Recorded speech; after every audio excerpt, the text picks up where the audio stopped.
Thank you very much, Hilde. And well, usually they don't say I am part of the pioneers, but part of the dinosaurs of the Belgian biodiversity platform. And I have this very uncomfortable position that I'm standing between you and food. So I just would like to ask you to bear with me for another 15 minutes.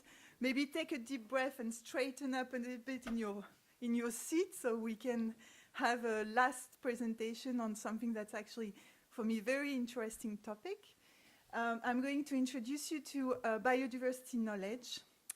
Biodiversity knowledge is a proposed design for a network of knowledge in Europe on biodiversity and ecosystem services to strengthen the interaction between science and policy.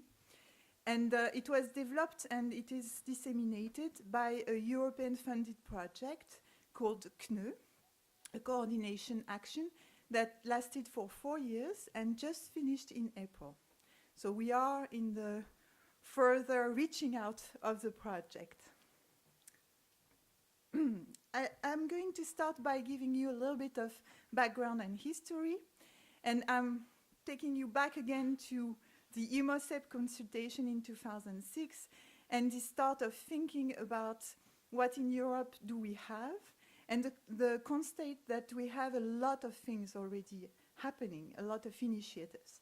So IPBES, the European Platform for Biodiversity Research Strategy, organized an exploratory workshop in 2009 to investigate the idea of a network of networks that would build on existing initiatives and could feed into the thinking about this international science policy interface. In 2010, the concept note of IPBES and different processes of consultation led to a call by DG Research to try to have a pilot phase thinking about a network of knowledge, a network of networks that provided the basis for biodiversity knowledge. And of course, at the end, you also had in parallel the international processes and consultations for IPBES. And in green, we have also illustrated the developments in the policy world that somehow would be the ones also in need of information outcomes from these different science policy interfaces. But where does this idea of network of knowledge come from? Basically, the thinking of the network of knowledge was that you need somehow to go further than assessments.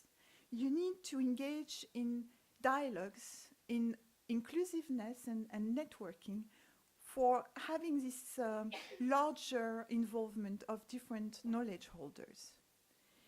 And at the same time, you have a lot of different methodologies that are already available, whether you do assessments or you do scientific reviews. You have, for example, the systematic review. You have other ways also that could be ways you can use in these different assessments and in these different networking activities. And finally, a lot of the discussion was about the integration across quite some challenges. Challenges about an efficient communication, challenges about integrating various groups, challenges about building capacity, and so on. So the thinking about the science policy interface kind of extended. You had at the beginning the idea that science and policy are somehow two worlds that sometimes interact. But at the same time, you have even larger realms, the realms of knowledge, including more than just the traditional Western view of science. And in policy, you also have a larger processes for decision making. And everything somehow is embedded in our society. So, thinking about that, we had also in the very large landscape in Europe, quite already a lot of actors playing different roles, whether within the knowledge holder side or within the interface side. You have, for example, EEA, the European Environmental Agency. You have the projects funded by the Commission. You also have platforms like IPBES. And they all have started their activity there. And they all exist already. So the project CNE started from this thinking, and we developed this concept of a network of knowledge. And you're gonna have a little break of listening to me because I have a very nice video explaining you everything about the network of knowledge. Welcome to Biodiversity Knowledge. Biodiversity Knowledge is a network to better connect knowledge on biodiversity and ecosystem services to decision-making in Europe. Biodiversity and our natural resources are at risk. The peculiar side of it is that we do know enough to stop that, but still, they are being depleted faster than ever. On the one hand, science and other knowledge holders produce piles of high-quality knowledge relevant to better manage our natural resources in reports, books, websites, in PhD theses, scientific journals, etc. Some of this knowledge is indeed used and fed into decision-making. The large majority of it still remains unused. On the other hand, needs of decision-makers on knowledge are often diverse, can come at short notice, and scientific knowledge is often not presented in a format to easily address these needs. Therefore, we need a new way of doing things so that the best available knowledge effectively reaches the decision makers. Up to now, many institutions and networks all hold expertise on biodiversity, but ways to promote this knowledge are still scattered and weakly connected. Biodiversity knowledge aims to connect them via a network of networks, thus building on what we already have, providing a platform where knowledge holders and requesters can engage more easily, and making the links between them even stronger. Based on this networking approach, biodiversity knowledge has developed a mechanism called Network of Knowledge to ensure that the best available knowledge can be provided in a transparent and reliable way, using the best available methods of knowledge assessment and integration. The NoK. This mechanism will be led by an independent knowledge coordinating body. Through this body, requests for knowledge are dealt through an open, continuous process of dialogue between knowledge holders and requesters. First, an institution which requires knowledge can approach the coordinating body and ask a question like, why are bee populations declining in Europe? The coordinating body will then convey the question into the NoK. The question can be dealt with in different ways, depending mainly on how quickly a response is required and the kind of knowledge available. If a quick answer is needed, the NoK will directly consult experts. Some issues will need a more thorough response, and then more thorough methods like systematic review approaches would be applied. The coordination body would create a working group to assess the question in detail and to, jointly with the requester, agree on a way forward. Then the NoK springs into life, with the coordinating body overseeing the work and the working group gathering, analysing and formatting knowledge for the requester with the agreed methodology. To ensure quality and credibility of the process and the products, all steps will be made publicly available for review by additional experts, stakeholders and decision makers. As the final step, the product, which might be a report, a policy brief, a set of recommendations, a scenario, etc., is handed to the requester and is made publicly available.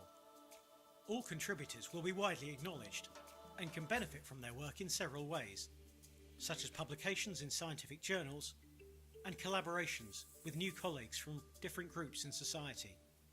Last but not least, they are now part of an active community within a dynamic and innovative network of networks. The NoK is, before all, a network for the knowledge community. So basically, all of us. Still many challenges to set up the NoK remain. Some of them are listed in the white paper. This document, based on a broad consultation, addresses the challenges and options to establish such a network of networks involving the complex web of existing institutions. In all those challenges, we invite you and the whole knowledge community to help us setting up this network of networks as a network for you and for our natural environment. Don't leave your knowledge on a shelf.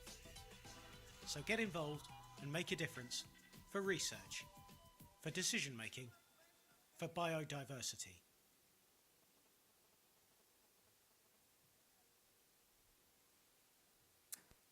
Okay, so the video is providing you with what we think could be a network of knowledge in Europe to support different functions. And one of the functions would be answering decision-making needs. And you could wonder maybe how it would not duplicate IPBES. And the idea is actually that in Europe, you might have other types of needs and requests than at the international level. And somehow you would need to mobilize the community of knowledge holders also for these types of requests. And at the same time, the network of knowledge would support also the effort to answer the needs of IPBES. And the idea of the network of knowledge is that it would consolidate views from science and other forms of knowledge on those specific requests. It would also have a transparent process and use methodologies that can be replicable. And it would provide to requester a one entry point, which is one thing that was also very highly highlighted in the consultation, the fact that there are so many ways to get to answers that sometimes the policymakers are lost in translation. Then, of course, the idea is to build the capacity of the community of biodiversity knowledge holders in Europe, because not many scientists actually would label themselves as biodiversity scientists.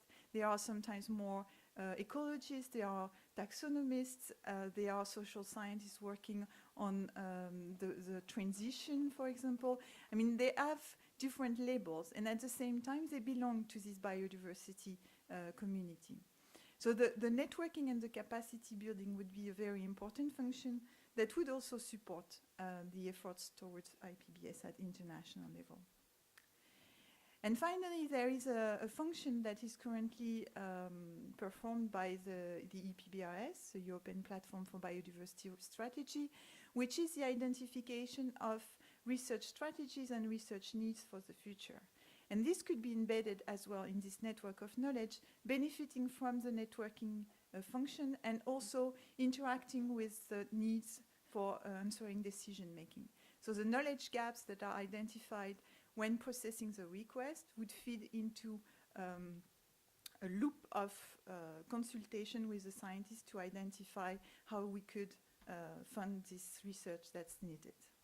And of course, the last function would be this support to the international IPBES efforts. I won't go into the details, but just wanted to highlight that the details of the project of the network of knowledge are provided in what we call the white paper. It's available on our website, and there is also an executive summary.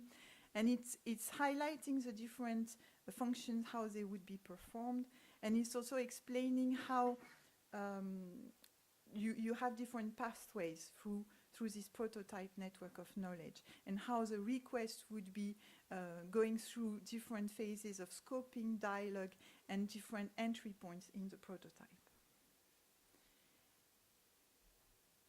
So back to our little schematic of where we stand right now.